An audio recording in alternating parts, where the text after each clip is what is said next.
और मुख्यमंत्री आवास योजनाएं बांटी गई। अम्बेडकर नगर में 7 लाख से अधिक आयुष्मान कार्ड लोगों को स्वास्थ्य चिंताओं के विराम लगाने का कार्य कर रहे हैं। देश में 80 करोड़ से ज्यादा लोगों को मुफ्त अनाज की गारंटी के साथ परिवारों में खुशहाली लाने का कार्य हो रहा है। अम्बेडकर नगर में लाखों किसानों को 6,500 रुपए की किसान सम्मान निधि, उर्वरक सब्सिडी के किसानों को लाभ पहुंचाया जा रहा है। अम्बेडकर नगर में युवाओं को रोजगार के लिए समान अवसर प्रदान करने के लिए बेवाड़ा और पट्टा में 1,000 एकड़ भूमि बेच करके 2 औद्योगिक कॉरिडोर चलाने का स्थापित करने का कार्य किया जा रहा है। बड़ी मंडियों से अम्बेडकर नगर को जोड़ने के लिए पुराना express way, Gorakhpur link express way आज हमें हर मंडी से जोड़ने का कार्य कर रहे हैं। अयोध्या से लेकर के वाराणसी तक 4 लेन और तमाम और 4 लेन हमारे अम्बेडकर नगर में स्थापित ये डबल इंजन की सरकार करने का कार्य कर रही है। साथियों, ये जो कुछ कार्य का उल्लेख मैंने किया वे युवाओं, महिलाओं, गरीब वर्ग तथा किसान के जीवन और भविष्य की बुनियादी बदलाव का आधार बन रहे हैं। उनके सशक्तिकरण से ही अम्बेडकर नगर, प्रदेश और राष्ट्र की विकास सुनिश्चित हो सकता है। आदरणीय श्री प्रधानमंत्री जी और आदरणीय श्री योगी आदित्यनाथ मुख्यमंत्री जी ने अनेक कल्याण और विकास को अपनी प्राथमिकता बना रखी है। प्रदेश और पूर्वांचल की वृद्धि समृद्धि में अम्बेडकर नगर का एक महत्वपूर्ण मुकाम बनने का कार्य हो रहा है। प्रदेश की प्रगति में हम बढ़कर कर योगदान दें। यह योगदान अंत्योदय की भावना से और एकाध मानवता के आदर्श से प्रेरित हो रहा है। समाज के सभी वर्गों और सभी लोगों की भागीदारी और साझेदारी पर आधारित हमारे प्रयासों, कार्यक्रमों और योजनाओं को नई ऊर्जा देना हम सभी का दायित्व बनता जा रहा है। आने वाले लोकसभा चुनाव में जहां एक तरफ जाति और धर्म और दूसरी तरफ की पार्टियां अपनी रोटियां सेकने में लगी हुई है और अपने निजी काम के लिए जनता को गुमराह करने का कार्य कर रही है, वही भारतीय जनता पार्टी और डबल इंजन की सरकार लोगों के समक्ष अपने जन कल्याणकारी योजनाओं से के आधार पर आपके सामने है। जनपद दौरे पर पहुंचे मुख्यमंत्री योगी आदित्यनाथ ने 2,122 करोड़ रुपए की अलग अलग 1,290 परियोजनाओं का लोकार्पण और 1,887 करोड़ रुपए की 3,809 परियोजनाओं का शिलान्यास किया, जिसमें मुख्य रूप से लोक निर्माण विभाग की 320 परियोजनाओं का लगभग 190 करोड़ से लोकार्पण हुआ। इसके अलावा 19.80 करोड़ से पंचायती राज विभाग की 899 और 18.38 करोड़ रुपए से बिजली विभाग की 17 परियोजनाओं का लोकार्पण हुआ। इसके अलावा जल निगम ग्रामीण, नगर विकास, पंचायती राज विभाग के सैकड़ों परियोजनाओं का सीएम योगी ने बटन दबाकर लोकार्पण व शिलान्यास किया। जनपदवासियों को संबोधित करते हुए मुख्यमंत्री योगी ने लोगों से एक बार फिर केंद्र में मोदी सरकार बनवाने का आह्वान किया। भारत माता की, भारत माता की, भारत माता की, वंदे वंदे वंदे। जनपद अम्बेडकर नगर की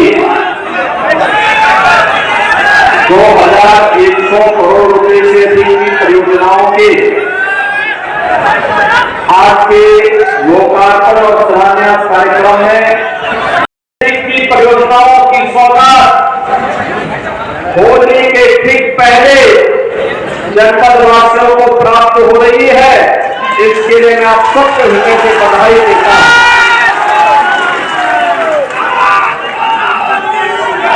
भाइयों, जब अच्छी सरकार आती है वो सुरक्षा भी देती है और समृद्धि भी देती है, लोक कल्याण का कार्य भी करती है और साथ साथ आपके जीवन में परिवर्तन लाने के लिए आपको गरीब कल्याण योजनाओं के साथ भी जोड़ती है।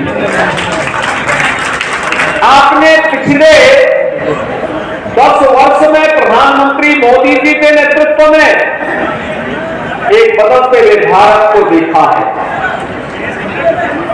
पहले हम लोग देश के अंदर पहचान के लिए मोहताज होते थे, दुनिया के अंदर सम्मान नहीं था, देश के अंदर कहीं आतंकवाद था, कहीं नक्सलवाद था, कहीं अव्यवस्था थी, अराजकता थी।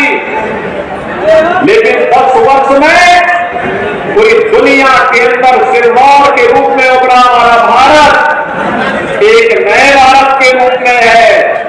ये नया भारत देश के 140 करोड़ लोगों का सम्मान भी उड़ा रहा है, उनकी समृद्धि में भी वृद्धि कर रहा है, सुरक्षा का बेहतर वातावरण भी दे रहा है, नौजवानों की आजीविका की व्यवस्था भी कर रहा है और साथ साथ अयोध्या में रामलला को फिर से विराजमान करके आपकी आस्था भी दे रहा है। मैं पूछना चाहता हूं, अभी यहां पे हमने गरीबों को, किसी को मकान दिया, किसी को नौकरी के लिए नियुक्ति पत्र दिया, किसी को टैबलेट दिया, किसी को किसी अन्य कार्य के साथ जोड़ करके विकास की योजनाओं का लाभ दिया। आप मुझे बताइए, ये डबल इंजन की सरकार नहीं होती, डबल इंजन की सरकार नहीं होती तो क्या ये 56 लाख गरीबों को उत्तर प्रदेश के अंदर मकान मिल पाते क्या? और क्या ये सपा और कांग्रेस के लोग दे पाते? अरे वहां तो चाचा और भतीजे में ही जंग लगी हुई है। नियुक्ति आती थी, पूरा परिवार वसूली में मस्त हो जाता था। और भाइयों बहनों, आज हम इसीलिए कहने के लिए आए हैं, हर गरीब को उसकी आवश्यकता के अनुरूप आवास की सुविधा, जमीन का पट्टा,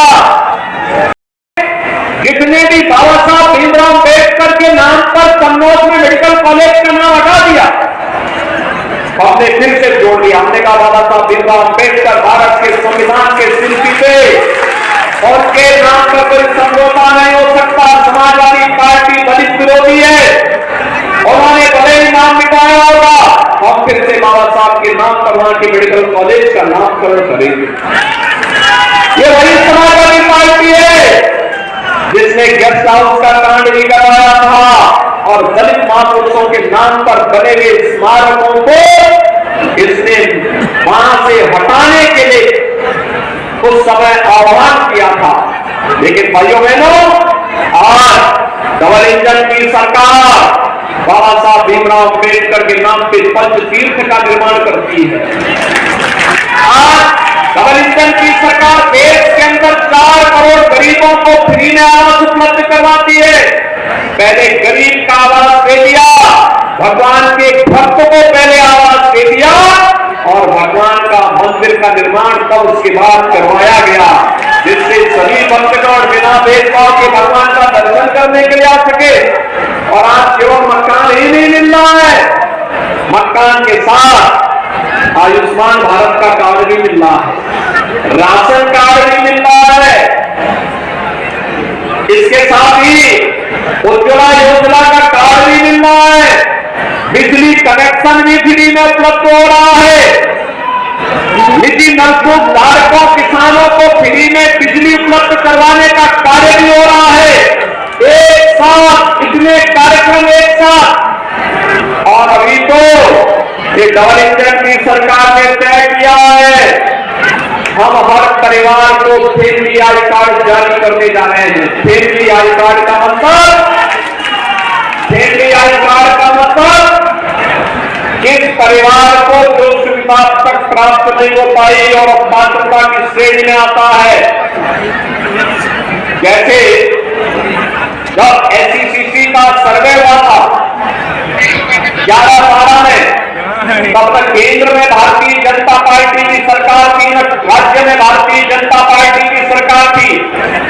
उस समय तमाम भेदभाव हुए थे, उन्हीं भेदभाव को दूर करने के लिए हमने पीएम आवास योजना के साथ साथ सीएम आवास योजना भी चलाई।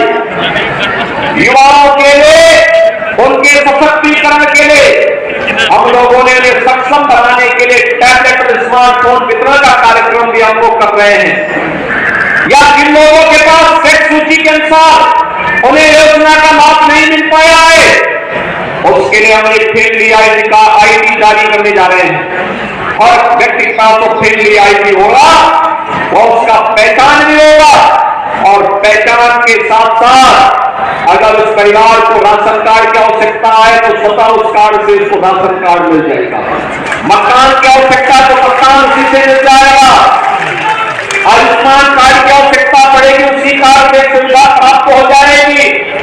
अगर उसके पास कोई रोजगार नहीं उस परिवार में, एक व्यक्ति को रोजगार की गारंटी सरकार उस परिवार के व्यक्ति को जरूर उपलब्ध करवाने का कार्य करेगी। इस बड़े कार्यक्रम के साथ सरकार आज उसको जोड़ेगी। जनसभा समाप्त होते ही सीएम योगी का काफिला हवाई पट्टी के लिए रवाना हुआ, जिसके बाद वह सीधे अयोध्या के लिए प्रस्थान किए।